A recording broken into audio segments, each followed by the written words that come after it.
Comparing percentages, fractions, and decimals. Since percentages, fractions, and decimals converge in the fact that all of them are methods of expressing amounts, especially non-whole ones, it is important to know how to compare amounts expressed in all these methods. To do this, obviously you have to transform all numbers to the same method of expression first. This means you have to write all numbers as percentages or express them as fractions or decimals.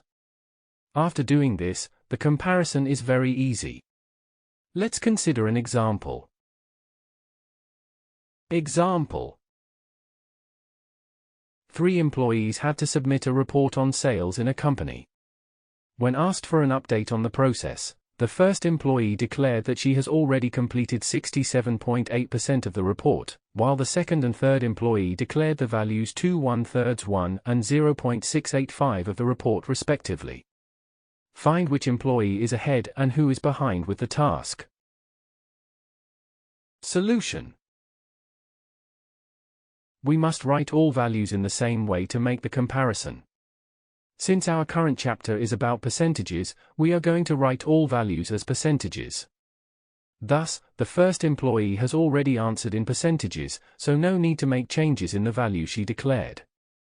Hence, employee 1 equals 67.8% of the task.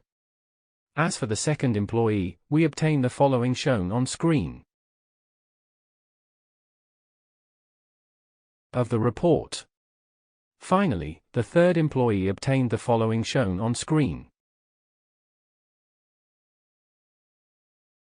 Of the report.